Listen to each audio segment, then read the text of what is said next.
Hello and welcome back to the podcast You're Better Than That, hosted by me, Hannah Miller, joined by my friend. Do I need to do that again? No, you don't. Joined by my friend, Zoe. Hello. Hello. How are you? Good today. Well, How are I you? am going to get straight into the book episode. And we're doing another podcast episode where I do a book review because everybody loved it. They did.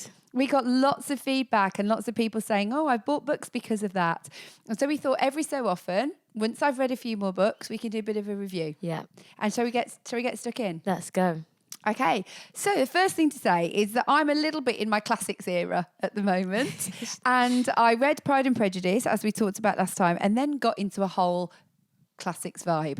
And so since then I've read Northanger Abbey and Sense and Sensibility by Jane Austen. And you know what I'm loving? I'm loving reading these books. If you haven't read any of them and you're listening, or even if you have read them, I would say go back, read them. There is something comforting and just lovely about reading these books. They're so funny, they're so clever, they're so timeless, they are classics for a reason. So go read them. And my friend Ali, hello Ali, if you're listening, she sent me this message the other day. It was something that she'd seen. Michael Mosley, who sadly passed away just a week or so ago, he had this thing called do one thing. Like there were small things of changes you could make in your life. Mm-hmm. And she sent me this because she knows that I'm in my classics era and we were talking about it together because she loves to read as well. And she said that Michael Mosley's one of his one things was to read fiction to supercharge your brain power. Losing yourself in a novel for a short time each day could boost your brain power, improve social bonds, and even help you live longer, Michael Mosley said. Wow. When researchers at Stanford University scanned the brains of people reading Jane Austen, they found a dramatic and unexpected increase in blood flow across the entire brain. Reading can also increase the connectivity in your brain and create new neural pathways. Wow. So it doesn't have to be the classics, but they were reading the classics, like me, Northanger Abbey, Sense and Sensibility. And on recommendation from my friend Becky, I read Wives and Daughters by Elizabeth Gaskell, which I had never read. I can't remember if I've ever seen it on the television, but I definitely not read the book. So this is my first recommend, is Wives and Daughters. Nice. I've mentioned the others, but this is my first proper recommend. The interesting thing about this book, if you did not know, is that the book was actually serialized to start with. So that means it was published in a newspaper. And she died just before the very end of writing it. Oh, wow. And so the ending was never written. It was just And she died suddenly, so she hadn't had a chance to get it in order. However, she had talked to the editor and it was literally like a chapter away from completion and he knew. So he wrote the last part. Wow. For her. Cool story. I know. So when you read it, suddenly it changes voice to him telling you how she would have finished the story. And can you feel that? Do they? Yeah, you can Okay. feel that. In what I read, it was clear that it wasn't her writing. Sure. And they make it clear that it's not her writing Okay. and more kind of tell you where you kind of know where it's going, but it's a bit sad because you don't get all of those ends tied up by her. But you can kind of imagine them. So Wives and Daughters is so good because basically it's about the characters in a small English town in the early 19th century. And it's really about this central character called Molly. And Molly lives with her dad, who is a doctor. He's the local doctor. And her mom had died when she was a little girl. So it's about their lives and about essentially her early life, of her coming of age, a step family to consider, other families that are on the scene, romantic entanglements and who she has feelings for, all those classics, people, the impact of people's opinions, the impact of gossip or mishearing things and misunderstanding things. It's got the classics misunderstandings where you're reading it and going, just talk about it. The number of classics books you read where you're left thinking, oh my goodness, this is a situation that could have been avoided by talking. And it really covers social class, it covers family dynamics, it covers your own growth. And it always, like most of the classics, look at the role of women in society, and it does that really, really well. And I loved reading this book. I was really invested. It was a little bit of a slow burn. like most books, well, not most books, but lots of books can be. But I really loved it because Molly is a central character that you can just love and get behind. And you just want the best for moles as you're reading it. And I've just got a quote from the book, which I thought would be a nice little finisher for this section. Wives and Daughters. So from that book, it says, the value of a sentiment is the amount of sacrifice you are prepared to make for it. I thought it was really good. So how much do I really feel can be sort of weighed up by how much am I willing to sacrifice for it? What do I really care about? And there's loads of good nuggets like that throughout the book that make you stop and think about what you're reading. And I love fiction for that, because fiction is like telling a story, it's escapism, but you are also like relating to something that causes you to grow. And I think one of the things that I got from the book again was integrity wins, one, and two, don't leave things open to them, like, you know, chance, like take your chance, say the thing, make it happen. Do it. A bit harder in the 19th century, but we have more agency. I'm inspired. I don't really read fiction, so hearing you talk, I'm like, I want to. I love fiction. Yeah. I love non-fiction, but I do love fiction as well. I love a story. I think secretly I'd like to be an author. I could see that. Well, Sitting, reading, writing my books. hint, hint. I'm not sure I could write a classic like that, but I would love to give it a go. My mum has got so many stories I wrote from when I was little. I might have to try and find one out for some time. We must. Some hilarious ones. She used to do this thing where she'd give me a title. I think she was just trying to get rid of me, and I loved writing, and I used to be I used to love doing things with pen and paper, and she used to just give me a random title and say, go off and write a story about it. I love that. And I know, there was one called The Magic Plant that was a classic. And there was often stories that involved something happening that meant this family were able to go on a trip to Disneyland, which was clearly what I wanted. And it all ends with Disneyland. All ends with Disneyland, which never happened until my brother took us very kindly as adults many, many years later. But there'd be things like, open the cornflake packet and, you know, this and this would be inside. Often those kind of magical things happening. So yeah, I've got some of those upstairs in the loft I can bore you with at another point. So that's Wives and Daughters. That's my classic. I love Sense and Sensibility, by the way. Loved it too. And Northanger Abbey. And there's so many things in all these books that make you also realise how far we've come in terms of women in society. But there's just the timeless nature of romance. Yeah. And the kind of slightly like, what I love about them all is that everything's slightly, what's the word? Withheld. So you are left with a lot of romantic tension in them, just waiting for it to happen, rather than what it might be now where someone sends a text and says, do you want to go for a drink? You know, it takes a whole book for that to happen, which is lovely. I love that. Shall we move on? Yeah, what's next? Okay, present time. I'm still reading Beartown, which I've mentioned before. Yes. Beartown is a trilogy, and I'm in part 2 now. And by the time we record again, I'll have finished the trilogy. But I only mentioned it in passing before, so I wanted to mention it properly. So Beartown's written by Frederick Backman. I think he's Swedish. He's Scandinavian. It was originally written in Swedish and it's been translated. So it's a translated book, and it is set in the present day, and it is brilliant. It is a brilliant... you don't even have to be interested in the topic, which is actually set around a small town and their hockey team. So you don't have to like hockey. Like, I know nothing about hockey. If you like hockey, then there'll be more interest. But centrally, it's around this this community called Beartown. Beartown is a small place and not a lot happens, but the people of it are fiercely loyal to Beartown.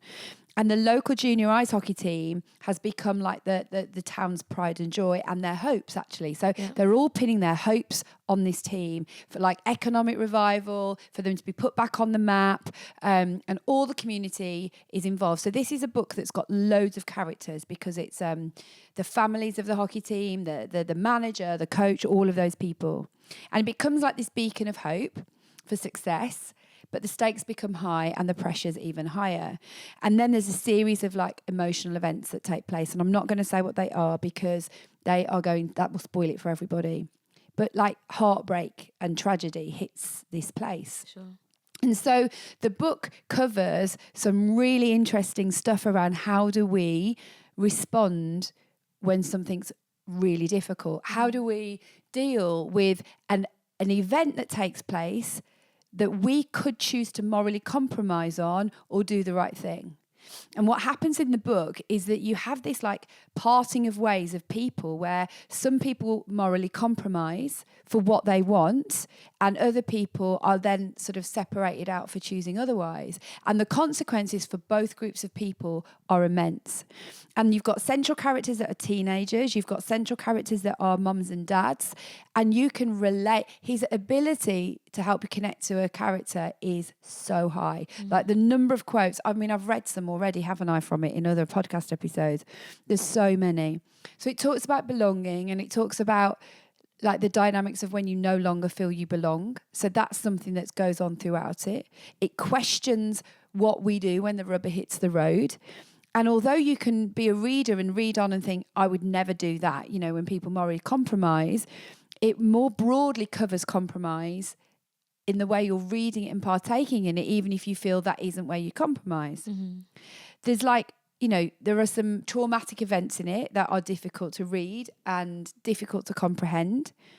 It also talks about power and corruption, what happens when people have a level of agency and how do they use that for the good and not so good.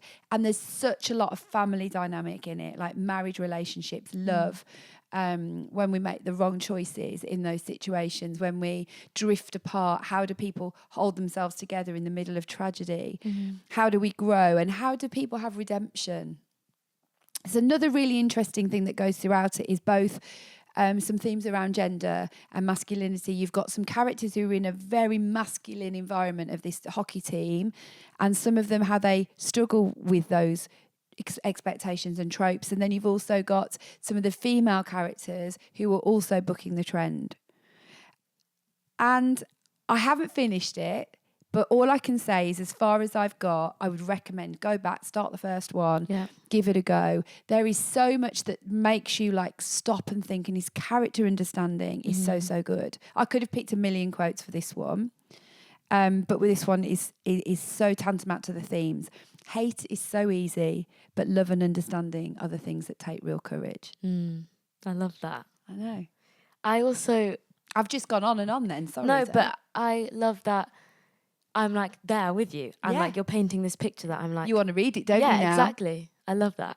What's next? What's on the list? Okay, what's next? So that was very much a kind of... It is a novel. It's fictional, but we relate to it.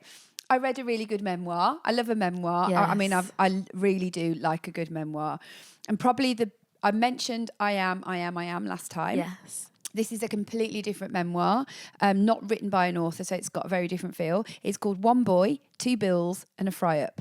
Sure. What's that about? It's about a guy called Wes Streeting, who probably, by the time of this episode going out, could well be our new health secretary. He's an MP for Labour.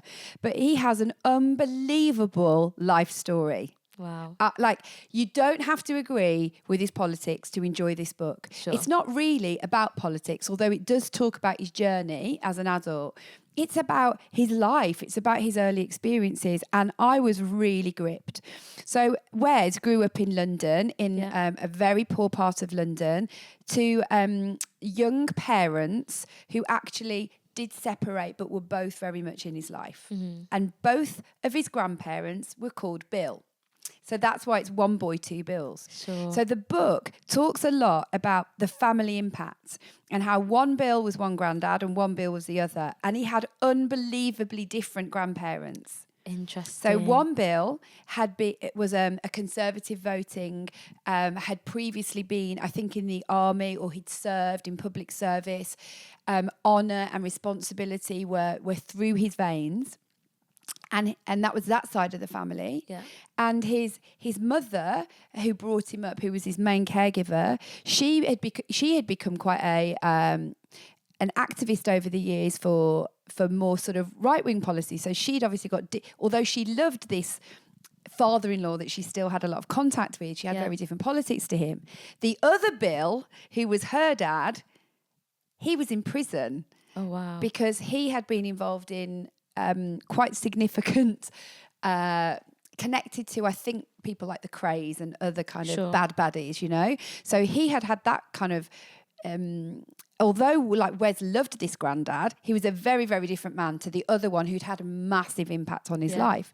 So you've got these two Bills who play in his life. He's got this mother who's bringing him up and a very, very present dad, but they were teenagers when they had him and they were incredibly poor. Now, are you wondering why it's got a fry up in it? Yeah, what's that Okay, about? this is the interesting bit. And I'm not spoiling anything because he talks about this bit in all of his like promo and, you know, any podcast. So the two Bills are the granddads. The one boy is him. And the fry up is this. When Wes's mum becomes pregnant and she's, like I said, I think she's 17, so she's young. Wow. And they live in pretty much poverty. The family do. So there isn't money to look after her. The parents are like, you have to get rid of this baby. And they like, you can't afford it. We can't do this. Your life is just going to be over. And we can't make this happen. So Wes's mum is in this position where she's not going to have really financial support, allegedly, from her parents. They're going to, not support her.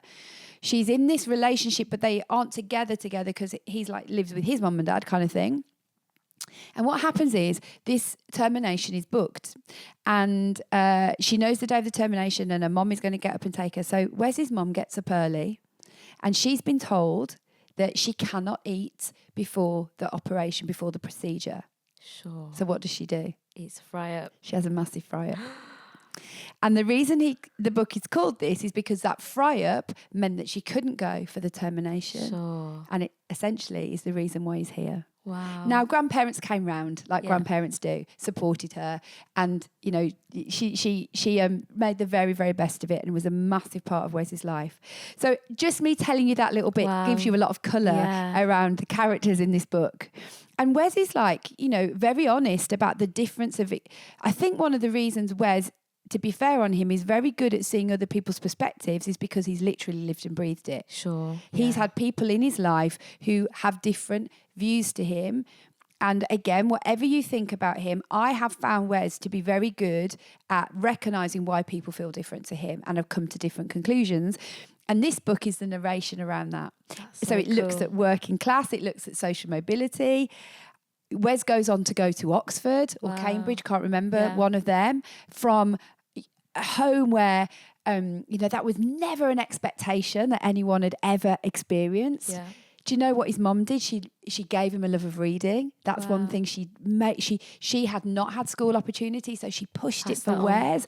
And he said, we had no money, but we had these little books on the side and my mum pushed me to read. My granddad pushed me to read. And his own personal ability to find ambition and drive when actually around him that probably wasn't the wider narrative. So it's an amazing story of somebody kind of pulling themselves up by the bootstraps and making the best of what life's thrown them. And he did have love, and care. There was a lot they didn't have, but his family loved him. And I think the last thing I'm going to say on this one, I felt really impacted by it because I love a life story. But as I was reading the very last part, I don't know whether it was acknowledgements or an afterword that he'd written, I honestly was just brought to tears. I felt the story in there. I'm going to get I'm really emotional today. There's a lot going on for people that I love at the moment. Just to say that on the podcast, there's a lot of things that are going on alongside having to do normal life. So I am on the edge of emotion and I make no apology for that. But I sobbed through this last chapter because it was about so much of the stuff that I really care about social mobility, around giving people opportunity that they don't have, and the call to all of us to be part of that solution. Yeah. So I would encourage anyone to read this book. You do not have to like Wes. You do not have to agree with him. It's an easy read. It isn't a political memoir, actually. He probably could have gone further with that, and I don't think it is that at all. It's inspiring, and it shows you how human experience grows us. Yeah. So if you want an easy memoir, that is an easy read. Beautiful, and it's just got flipping. How many people can say that they've got, relatives that are crime relatives, and then other relatives who have done, public service. With the same all in name. the same family. The other unbelievable thing to quickly say is that his grandma, who was married to the guy who went to prison, she turned her life around. So she's a story of like redemption. Yeah. But she was actually in prison when she was pregnant with Wes's mom. Wow. And she gave birth in handcuffs. So she was treated really, really horrifically for quite low level. She was quite low, petty involvement. So, but she turns her life around. So she's also a story of actually redeeming and making the best of her later life and making different choices. So there's a whole load in there. Yes. Have I sold it to you? You have. I've got a whole list now. I know. Guys, that's the point of this episode. I'm giving you your summer reading. Another story then. Shall we carry on? Yes. What's next? Okay, next one is sort of a memoir too, but very different. Yeah. The Trading Game by Gary Stevenson. This book I felt mixed about in some ways because I was really hooked, but he is a bit of an anti-hero. Sure. What I mean by that is he does some reasonably it's a right heroic message within it, but he's not massively likable as a person. Yeah. So really briefly, The Trading Game is around another story of a guy from inner city London, from a family with very little money, but he was a maths genius. So Gary had the opportunity to go to a school where he was going to be really pushed with his maths. He went to grammar school. He actually got expelled from grammar school. That's part of his story. He ended up sitting his A-levels elsewhere and actually missed out on some of the opportunity that it could have given him. But he was incredibly bright. And he got into LSE, London School of Economics. And on his first day, when everyone else is there in their suits and their ties, and he's like literally in a tracksuit and trainers, he realises he's just entered a world where he has no frame of reference. Yeah. And everyone who goes to LSE pretty much, especially then, I think things have got better. He's about my age. Then was like, I've literally been born to be a banker. I've been born to be a trader. Yeah. And the generations of that kind of thing. Yeah. It's probably not like that now. It was. He rocks up and thinks, I'm not like anybody here. Mm-hmm. So it's a story as well around being different. But it's actually about what happens is that he gets a job at Citibank by winning a game. I'm not going to spoil that because it's such a good part of the book. That's really, really fast-paced and exciting. Yeah. He wins a game. He's never going to get a classic internship. His face doesn't fit. And there's some really interesting things about that. And one of the interesting reasons that he won the game, okay, is he says in the book, he looked different. He went in his, he didn't go dressed like everybody else. And he said, people think poor people are stupid, and so they underestimated me. Wow. You've got to read the book to find out what happens, because the game is not a classic game. It's a game that involves all sorts of bluffing and all the rest of it. Interesting. Really interesting. So he ends up being a Citibank trader, and the rest of the book is essentially about what happens during the banking crisis time and how he makes millions of pounds trading on other people's lives decreasing in standard. So he's really morally compromised. Yeah. He is trading against a recovery. He is making money out of the fact that other people are losing money. And essentially, you see the unraveling of him. You see him unravel in this environment. He has really a bit of a breakdown. And it's about the rest of his life. And it's about the message around how can we do a different job around economics. Yeah. So he now has a very famous Instagram and YouTube channel called Gary's Economics. And it's all about making these concepts available to the you and I, so we understand money differently. Cool. And he essentially makes the point, which I'd never thought of, which having studied economics, I should know better because that's literally my degree, is economics and business. And he said, when you live in a cash economy, which we do, the money is there. So if lots of people have less, somebody else has more. It hasn't vanished. Sure. It's gone somewhere. And where's Because it moves about. So where's it gone to? And how do we redistribute it from one to another? So he's a very interesting character. He's incredibly arrogant. He's probably, socially interesting at times. Yeah. But the book is fascinating. Again, I read it because he's a complete world away from my life. I know nothing about any of this. Yeah. How can I understand your world a little bit more? Yeah. I love that because it's educating, but also it sounds thrilling. And it is. It's a gripping story. It reads a bit like a novel, especially the first half. Sure. The first half is easier than the second half, I think. So I kind of gave it 4 stars. wasn't rooting for him, Yeah. but I was so interested. Sure. And I've said before, I like to root for people. That's part of how I like to read a book. Mm-hmm. But I have to say, I'm engaging with his socials now. I'm interested in what he's got to say. Yeah, I want to go and look now. You should, because he makes things understandable as well. So on that level alone, he's worth listening to. Even if it provokes you and even if you disagree with him, he has got an inside track into something that most of us will never have any understanding of because we're not city bankers. Yeah. Okay. What's next? A novel. And we'll finish with this one. Yeah. So I love Maggie O'Farrell. I mentioned I Am last time. I've got here next to me The Marriage Portrait, which is by her. But the book I want to talk about is Hamnet. Nice. Some listeners will probably have listened to this because I think it's won like Book of the Year. But this book is really interesting because it's a novel, but it's based on the idea, okay? William Shakespeare wrote a play called Hamlet that we all know. And the name Hamlet and Hamnet, okay, were interchangeable in that period of history. Sure. So a little bit like, I don't know, I'm going to ruin it now because I can't think of anything. Eliza and Elizabeth. Yeah. Hamnet and Hamlet were like interchangeable names.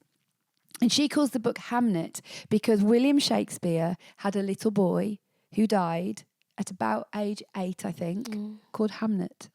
Sure. And she know uses this idea that perhaps the play Hamlet was inspired and written as a bit of to give honour or to pay homage kind of thing to his lost little boy. So she takes this little bit of truth, which is true. He had a son called Hamlet. He wrote a play called Hamlet. And she creates the story behind that. Wow. But what's so interesting about this book, and a major theme is grief and loss and family life and things that you and I could relate to, even though obviously it was set back in the 16th century. It centres around Agnes, who is William Shakespeare's wife. And throughout the whole book, she never calls him William or William Shakespeare. He is always referred to as the husband. Sure. So essentially what happens is it moves the centre of gravity away from one of the most famous people in history to Agnes. Yeah. He is like the side character, very, very important side character, and constantly like present, but he's never even properly named. Yeah. To push you, I guess, I think the idea must be to push you to the centre of gravity being Agnes.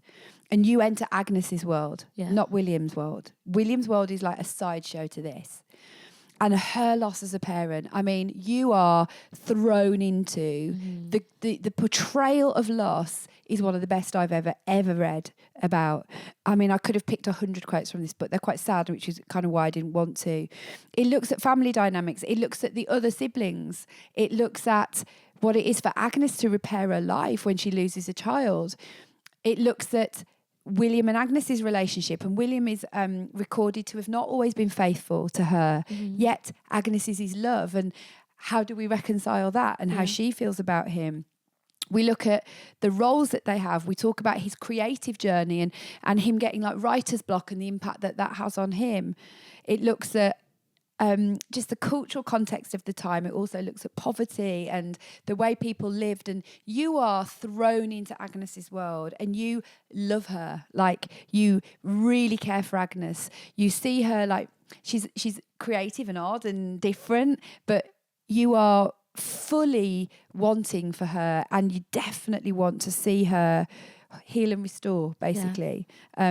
From where she's come from. So for me, it's probably one of the best written novels ever. But I love this clever idea that she took a little bit of historical truth and she filled in all the gaps between. And of course, it's not true, but she did get lots of like historical support in writing it and tried to keep to the facts where she could. Do you think people need to have watched Hamlet to understand? No. Okay. No, because I had, but not recently. Okay. And Hamlet doesn't play, the play doesn't feature a lot. The end of the book is kind of like brings the Hamlet theme back. Essentially, what she plays with the idea is that he's trying to write Hamlet post the loss of Hamlet. So that's what's going on in William's world. Yeah. But you're mainly centred around the rest, with that as, like I said, as a sort of a second part of the story. So no, you don't. You don't need to have any more understanding than what I've just given you. Sure. And she's a proper author. You know, that's how I would describe her. She's amazing. Couple of notable others is I don't like sci-fi, but Andy Weir wrote Project Hail Mary and he wrote The Martian. The Martian was a film with Matt Damon. Yeah. That is the best film of a book ever.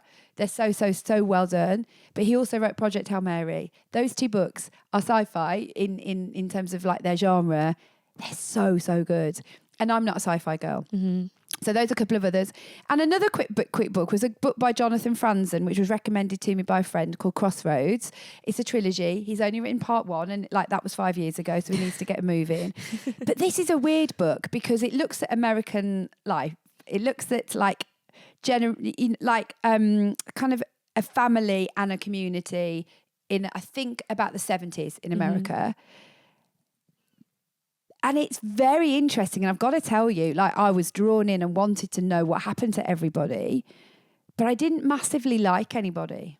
Sure. Maybe a couple of people. Yeah. But again, going back to my point, I definitely want to read the next book, but I felt like they had no moral courage, no moral fibre. And I was pretty disappointed in a lot of them. A couple of characters I thought were all right. But it's just a very regular, normal people and about the intergenerational relationships. And it's called Crossroads, and it's quite a heft. Like, that's a heft of a book. Like, I think probably about like that. Thick one. So So maybe that's why the second one hasn't come out yet, to be fair on him. And these are some of the notable mentions. I'm just going to hold them up for the camera. Boy Swallows Universe by Trent Dalton. Amazing. A novel, but it was actually his life. Maggie O'Farrell's Marriage Portrait, also amazing. And Elif Shafak, The Island of Missing Trees. There's a tree in this book, and the tree is the narrator. Interesting. yeah. So those are some notable mentions. And next time we meet, we can talk about these, because these are what I'm about to read. Okay. So we can finish Beartown. Yellowface by Rebecca Kuang. The Poisonwood Bible by Barbara Kingsolver, recommended to me by Ali Herbert. And Before We Were Yours, Lisa Wingate. And that was recommended by Olivia. So I'm going to get into those while I'm away, and I will report back Yes. next time we're And together. people should also send in their Send in book requests. Send in if you've read any book reviews, or send in any that you have read that I recommended, and tell me whether you hated or loved it. Yes.